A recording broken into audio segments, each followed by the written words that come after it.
Hey, my friends. I have a deck walkthrough exploration for you that I'm really very excited about tonight.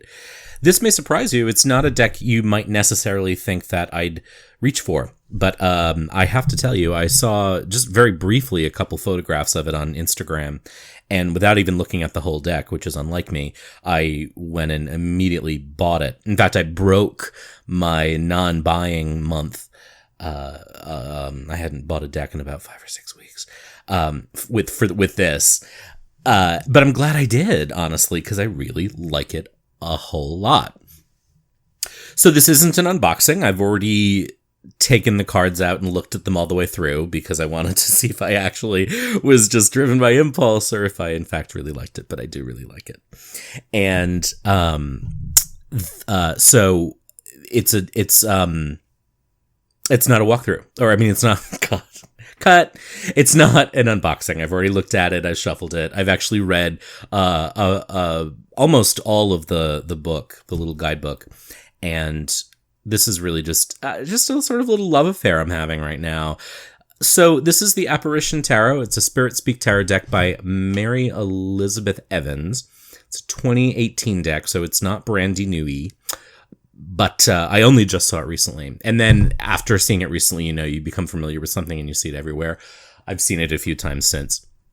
So there's not a whole lot to say about the outside of the box. It's a great box. Really nice, sort of what we expect from great indie creators right now who are in many ways putting a lot of the mass market companies to shame. There's a great little book that comes with it. It really just has a kind of an intro and then descriptions of the meanings of cards. Now, it doesn't go into what's on the card and why. And I'm always curious about that with creators, but I think in this deck, like 95, 96, 97% of the time, I don't need it. I can make the line, I can draw the line myself. So here's the guidebook. I did read a lot of it, and I don't usually, but I enjoyed exploring it. And I actually think, for anyone getting this, I think a glance through the guidebook is going to be interesting because this deck has a unique artist's voice and there's an approach to the card meanings that it has another dimension. I think you can and will absolutely be able to use your own system with this deck. I think even if you read any of the major tarot systems, I think you may be able to adapt to this deck, and I certainly see a lot of opportunity for that. And in fact, one of the things that I like about it the most is that it has that word I'm a fan of, which is elasticity. I love elasticity in decks. And of course, if you're new to my channel, if you're new to my channel, what I mean when I say that is that it allows the artist's intent to be there. It may even reflect a tradition common in tarot, but that it also allows a reader to connect to their own intuition or to their own system if it's not a mainstream or traditional system. So that's, I think, one of the successes of this deck, and there are many. I love this back so much. It's just, there's a few things in this deck that edge on cute for me, and not much. That's a fine line. You know how I am with that. But I really like the back of this deck a lot. So I just kind of love this mint blue. The box has some illustrations in the cards all around it, and we'll just put that aside. I'm not really gonna. Well, maybe I will. I always say I'm not gonna do something and then I do it. So here are some caveats, I guess, about the deck. Let me zoom in. Caveats is sort of a strong word.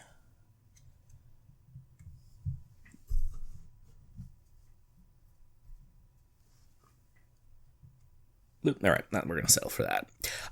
So the cards are a little bit large. I think they could easily have been a tiny bit smaller, which would have made the deck a tiny bit easier to shuffle. I can and have riffle shuffled it. It is a little bit of a workout. I'll try to demonstrate it here. It's not going to be easy around all the stuff in front of me. But it's possible. And riffle shuffling is important to me, I find, but one of my favorite decks, I can't riffle shuffle at all, so it's not a deal breaker. It's gilded on the sides, and obviously I went all of that, sort of pick a spot for the deck, and then I moved it. And I think that there's actually a real strong Rider-Waite-Smith connection here. I think you're going to be able to draw lines pretty easily for a lot of the cards, especially in the minors. But I think it's exciting what's here. And I really like, you know how much I love handmade art. Like, I love being able to see the work of the artist, the hand of the artist at work, and you absolutely get that sense here. And I love I'll use what the artist uses on their website, which is that there's sort of a folk art quality to this. I like that a lot. This reminds me a bit of other decks I've showcased recently, and one I forgot to post it the other night. It's actually sitting there waiting to be made public. It's the Minoan Tarot by Ellen Lorenzi Prince. So there's a quality of just really handmade art. Also the Philarkos Tarot, which I did a review of recently, or a walkthrough, and the Rachel Pollack's Shining Tribe, Shining Woman deck. That's another one where you feel like it's very handmade, and it's not about being pretty as much as it is about being connected to something earthy, if that makes sense. So here's the Fool, and I'll read a couple. I won't read this one. I mean, I think it's pretty easy to make a lot of connected leaps, but I just want to give you a sample of the writing in the guidebook. Here's the Magician. There are people in this deck. It's not they're not across the board. It's not an animal deck. It's not a people deck. It's sort of its own thing. And again, I like that about it. So this Magician, just so great. You feel the connection to classic magician cards and then something new. And then there's a lot, one thing I actually quite like about the fact that the artist hasn't explained all the symbols or the choices is that things are going to strike you and you're not going to have any preconception about it. And that's sort of the benefit of it. And so here, I have the Magician and there's this beautiful branch, but it looks like it's growing out of a tin can, which to me, I think is sort of great because it harkens to me back to the kind of makeshift simplicity of the Marseille Magician, where you're sort of out on the street playing 3-card Monty, so to speak. Here's the High Priestess. I'll read this one for you because I thought this was a cool description, and it actually did. It gave me a new insight into the High Priestess that I haven't channeled before. So here we go. The High Priestess. Can you feel the change in frequency? The High Priestess knows all and nothing is hidden from her. She effortlessly travels to and from the other side. With great knowledge comes responsibility. In her awareness, she carries the task of educating those around her. Here's the thing that really got me. An adept parent can discern what adult material is appropriate to share with their child. Although the High Priestess bears tremendous information, it is her duty to release only constructive intelligence. Now, that is a far cry from the sort of withholding way I tend to read that card. And I love that so much. And so there's just this book, this little guidebook is really sort of full of juicy little bon mots, to get super pretentious for a hot minute that I think are really great. I'll do another example in a minute. There's a really great, cool new perspectives on the cards that add a layer. And I think you could read the cards the way you always do, but then I think what Mary Elizabeth, I want to get her name right. Mary Elizabeth Evans has done is to provide you with just a little tweak, a little thing that makes you go, oh, I never thought of that before. And this is really successful at that. And they say in the guidebook, in fact, that one of their goals was to, what I found is that I kept wanting to go deeper. I didn't just want to know what the cards meant. I wanted to know what they could mean. And I really kind of like that a lot. All right, so you get a sense of that with the High Priestess. Here's the Empress. The Emperor is another one that I really liked the description of, so I'll read that one for you. Because again, the Emperor is another card. I actually quite like the Emperor card, but a lot of people do have sort of like negative associations with it. This description I think is really great. So the equation is simple. You see all that is available to you. It is your inherent gift. The ripe fruits are placed out for consumption. With the throne comes the hot seat. When wielding the sword, it's not only the weight you feel, it is the double edge which you walk carefully. The Emperor is the father and the provider of tarot. It is in their practicality and foresight that everything is held together. As the rock that we all stand upon, it is you who we come to with weary eyes. It is you who we depend on. You are steady, you are tenacious. Let the heat feel you. If you don't crack under pressure, neither do we. So I think that's a great, impression of a card that a lot of people don't love, and just showing us the light side of it. And I think that one thing I would say about this deck is that the cards, if they err on light or shadow, they tend to sort of err to the light, and so do the card descriptions. But as a reader, if you have experience, it's not going to pull you in either direction, because there is that elasticity that I really, really appreciate. Here's the Hierophant, the Lovers. I love this Chariot. It just, it's simple, and like, it just has this like mythological quality to it. I just think it's beautiful. Strength. This is a card that in the guidebook is associated with Lilith and sort of subjugated femininity throughout history and mythology. And I think there's something really, she persisted about that. Nevertheless, she persisted. And I think, again, a really smart, exploration of strength beyond just fortitude. There's the Hermit. Wheel of Fortune. That's a great Justice card. So here's one of the cards I'm not in love with. I just honestly don't quite make the connection here, and that's rare. I'll read what it says in the book. But, the Hanged Man is a card that tends to get sort of revised out in a way of a lot of modern decks, even I think more than Death.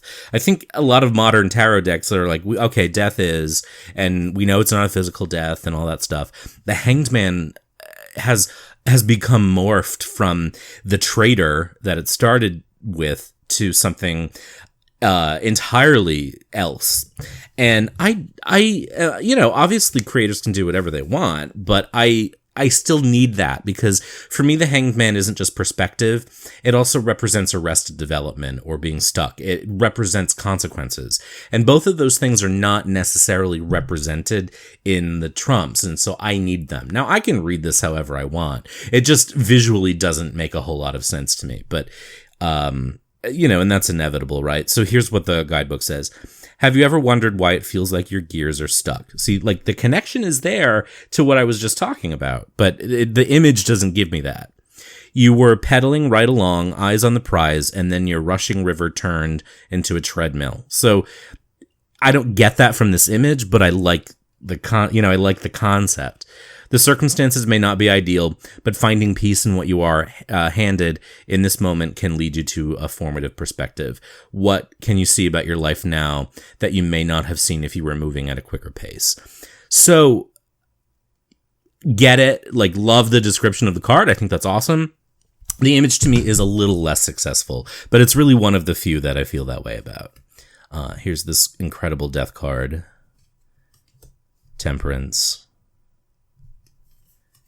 The Devil, great. And I'll read the description of the Devil too, because I really like it. It connects to something I talk a lot about when I read with the Devil, which again can be sometimes reduced to being addicted or trapped or stuck. That's a stuck card for a lot of folks. But this is what the artist says here. The Devil represents the earth within us, what is more earthly about us than our physical bodies. For good or bad, this card is about our earthly pleasures and the joy and complexities that come with it. This could be a message about addressing some issues that have been lying dormant involving your sensuality, material possessions, or indulgences. It could also be saying that it may be time for you to explore the more ethereal and intellectual realms. So, great. And I love the art. I love this kind of wreath of skeletons. I love this tower card. So cool. The description in the guidebook is cool. I don't read them all, but I love it. Love this star card. Oh my God, how beautiful is that? This moon card with all these doors. Love, love, love. I really do love this deck a lot. Here's the sun and judgment. I think this is a really cool judgment card. And then this world card, just sort of this like Noah's Ark moment of all these animals in this bubble. A pink elephant, which I think is fun. So great. So those are the majors. And then we get into the suits. They're ordered differently in the guidebook. I ordered them in the way that I learned, and then I usually do it. But so, here's wands or candles, which I love. Love this. The Two of Wands. Now, I love the suits. There's one card that you're going to probably agree with me on, I think. But by and large, I love these suits. And the descriptions in the guidebook do have a Rider-Waite-Smith bent, and they may not scream at you as Rider-Waite-Smithy, but when you do read the little book, you're going to see the connections if you don't make them initially, for the most part, I think. But what I love is that, okay, so that's there for you, and there's elasticity. So that's the 2. Here's the 3. Love this so much. So cool. 4. And for those of us who read sort of numerologically, we all have different systems, but 4 is often, about stability and structure, foundation, and this has kind of a foundational element to it with this square, and yet they're burning. And so there's something about that I think is like on the edge of unstable, which is cool. Which is cool. These archers with flame heads, I love so much. So great. I'm going to keep saying I love it, but I love the 6 of Wands. Love the 7 of Wands. Come on. I love that card. This 8 of Wands is really cool too. This is a nice reinvention of a card. We've all seen the 8 sticks floating through the air. This is just kind of cool and fun to me. I think it could get kitschy to a degree, but it doesn't. It just skirts that line. Here's the 9. And then here's the 10. This one definitely has a more shadowy aspect to the 10 of Wands, which is pretty traditional Rider-Waite-Smith wise, but again, I don't necessarily see it that way all the time. But, in the guidebook, the artist talks about burnout. You lit the candle at both ends, essentially, and now you're burned out. That's not necessarily the 10 of Wands. It can be. But, of course, there's also the completion of something. But even looking at this, if you read the 10 as the end of something, then there is sort of there's a dichotomy there. There's a duality there. And I like that you can sort of see between the candle flames and the tears that there's kind of this sad fire thing, this dichotomy, this pull, that could be like, it's over, but I kind of miss it, and that I think is great. So the court titles are traditional, the images are not, and the Page of Wands is a little candle. Okay, so like total moment, but I feel like it's a missed opportunity that the Page of Wands wasn't a tea light or a match. I just feel like, the smallness of it or like the potential of it would have been a really cool thing. But I like this the way it is. Here's the Knight of Wands. And you get a sense of like swiftness, because there's an airplane in a car, and there's a little bit of luxury there. It's a great Queen of Wands, with like the spell candle and the heart and the cat. And then I love this King of Wands. I love this branch, this hand that really looks like it's full of salt. And there's something growing out of the salt. I don't know that it's salt, but that is interesting to me, right? And I think a King of Wands, might be able to actually make something grow in salt, because they have that sort of ability. They have that fire. So now we get into cups. Here's the Ace of Cups. Here's the 2 of Cups. Here's the 3. Fairly traditional there. Has a little bit of a 7 of Cups feel to it. Here's the 4 of Cups. Again, very sort of Rider-Waite-Smith. The 5. 6. Love the colors. The 7. Just need a sip.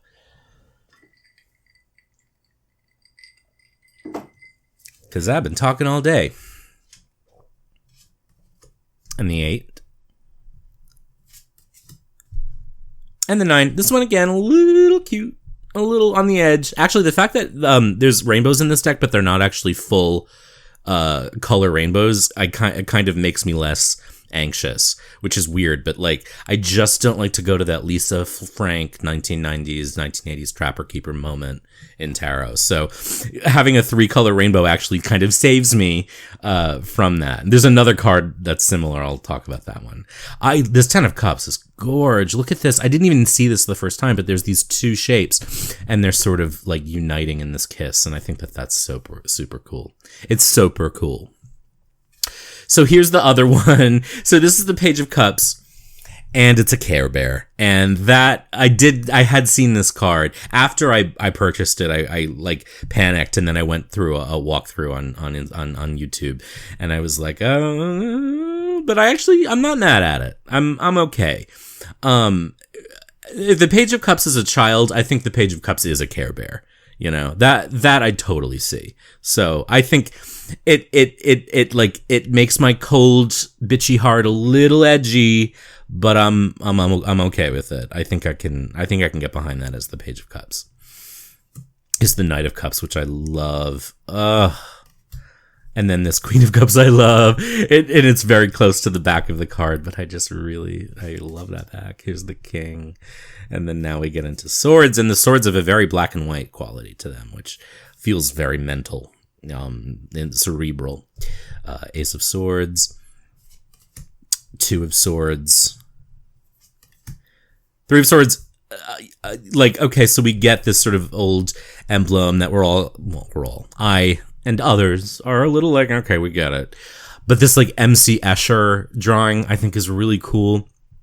So, it gives us the nod, but it also allows for something really interesting about, Escher, of course, is known for those drawings where the impossible happens. You can take a stair that goes to nowhere, or the stair suddenly is going upside down. And there's something about the 3 of Swords, 3s as being sort of the product of a union or growth or expansion, and the mind or intellect or communication or writing, learning, growing, thinking can feel like an Escher drawing. And so as you're growing, as you're learning, as your intellect is expanding, you do find yourself going down staircases that lead nowhere, or find yourself suddenly upside down. The impossible does happen because the mind can do so much. So I think that's brilliant. And then, there's the 3 swords in the heart for everyone who needs to see a stabbed heart on the card. 4 of Swords. The 5. Sorry. The 6. The 7, playing chess. I like that. I like that it's a little bit more strategic than thievery, because again, there's elasticity there. Here's the 8. Like this 8. I think you get the sense of being stuck in your head, and yet, for me, 8s have to do with labor, effort, and work. And thinking can feel this way. Trying to figure out a problem can feel this way. In fact, after you're strategizing, after you've been strategizing, your brain can kind of go haywire. So I really like that. The 9 of Swords 2 is like you can get in your head and sort of filter everything through your mind's eye rather than through the actual eye. And then 9s for me have to do with like the like pushing the rock up the hill. So in 8 you're doing work and it's fine. In 9 you're like, I'm never going to get there. I'm never going to finish. And there's some element of 3 and 6 connected to 9 as well. But often for me, it's like, I'm not going to reach that conclusion. And we can start to convince ourselves in our head that we're not going to be capable of doing it. But we do. And then the 10. Yeah, the Page of Swords. There's a light bulb as a head. Brilliant. The Knight of Swords is a brain. Hello. Love this. And a light bulb. The Queen of Swords. This one, again, I feel like could have a little more connection to swordsiness other than just having a sword on it. But I think there's something to be said about the Queen of Swords being someone who can be both intellectual and caring. You know, the Queen of Swords is sort of the intersection of cups and swords. So she can be feeling and not entirely cerebral. She can moderate her intellect with her heart and her heart with her intellect. So, and then the King of Swords. This is a very kind of justicey, even kind of like Aristotelian quality to this. I don't know why I say that, but there's just a quality of this King of Swords that jumps out at me. And so then we get to Pentacles, and there's a magnet on the 2, which I really like, because when it comes to 2, there's a magnetic quality. There is a polarity. There's a attraction and rejection in the way that magnets attract and repel. And so I love that there's a magnet on this too. Maybe a little jarring that there's candles on this card and the suit of wands is all candles, but the pentacles are there and they're large, so you get it. I love this 3 of pentacles so much. The 4, fairly traditional. The 5. In the guidebook, they talk about this being sort of a matter of perspective, less than actual state, and that is interesting. It's sort of an intersection of swords and pentacles, which I think is cool. 6, fairly traditional. 7. This is an interesting iteration of the Rider-Waite-Smith 7, which we tend to sort of think about as like reaping what you sow, or having planted the seeds and waiting. But 7s to me have, they're a little bit about luck, lucky number 7, but they often have to do with introspection for me. And the question mark here, what I often say when 7s come up in readings, particularly when people are trying to make up their mind or figure out what's next, when 7s show up, the thing that I'm often talking about is like, okay, you have to pause and figure out what's really important to you. What's the thing that's really going to light you up? And of course, Pentacles, it's like, what are you going to be like happy with at work? What's important to you at work? What responsibilities are important to you in life? Etc. And so the question mark here really feels apt for the way that I actually read 7s, because 7s are often asking you a question rather than answering one. So I really like that. 8 of Pentacles is kind of a modern iteration of work.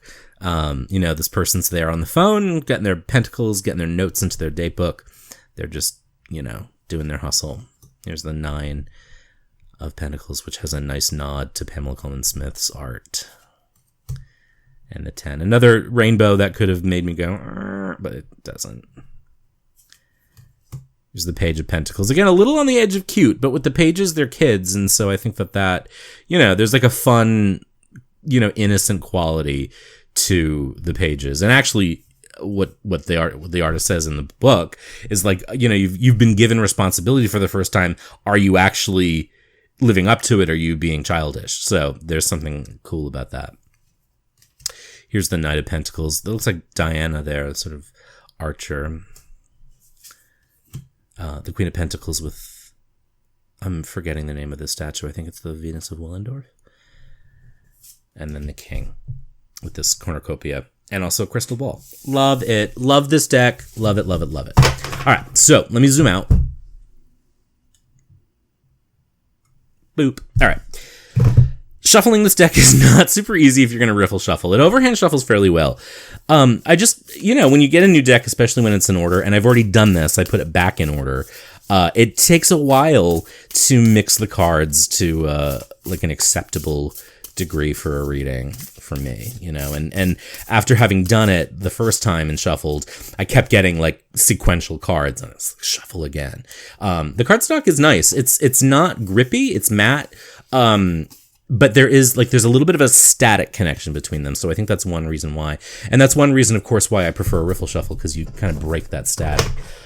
You can do it if you have larger hands than I do, and I have small hands. You can do it. It's a little bit of a workout, but you definitely can. You're not supposed to riffle shuffle decks that are gilded, but I ain't playing by your rules. Bridge shuffling afterwards is a little bit harder. And so, I would say the one thing about this deck that may give me a little bit of like, that may cause me not to reach for it. This is one of those decks where like the mood of the reading can be really affected by the cards that are drawn. If you're doing a 3-card reading, and sometimes if you get sort of the right combination, it can feel a little juvenile. Which is fine when there's more cards and you have an array. But this is probably an ego thing, but as a reader, I just don't want to be like, oh, look at my cute little deck, so cute. Like, there are times and places for that where that's okay, but not, generally. But I do think this is a deck that I would bring to like a party if I were reading, and feel comfortable knowing that like this is a deck that's not going to freak anyone out, but that's going to be approachable and not skirt the darker aspects of things, and be visually arresting, but also allow for elasticity. So I think it's like this is kind of the one card I'm not in love with. And when you read the description in the book, like I totally get it, and I think that's a great iteration. The image itself isn't quite there yet for me, but hey, who am I? Nobody. So I really, really like this deck a whole lot. The worst thing I can say about it is that I might pull a spread that's a little cute. Like that's pretty low criticism for me, you know what I mean? Like if you watch my channel, you know what a bitch I am. So I can be anyway. Love this tower card.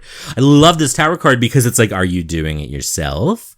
Have you held your match to your little house of cards that you built?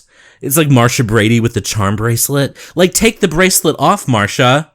What are you doing? So I love this devil card. I love this deck, y'all. Go get it right now. I order you. I command you. This is, I have to say, after looking through it immediately, I thought maybe I should go get a backup because what if it goes out of print? This is one of those decks, one of the few where I knew I sort of was like, I want to have a backup of this one. And that is like the World Spirit, Corte de Taroki, Tarot de Saint Croix. Those are the ones, that I still to this day, well, Tarot de Saint Croix is kind of new to me, but the others, I was like, those are readers, and they still are. And I think this is going to be, I think it's really good. So I say bravo, Mary Elizabeth Evans, 2018, Spirit Speak. This has been a look at the Apparition Tarot, a Spirit Speak Tarot deck, which I adore and I'm thrilled to share with you. Have a great night.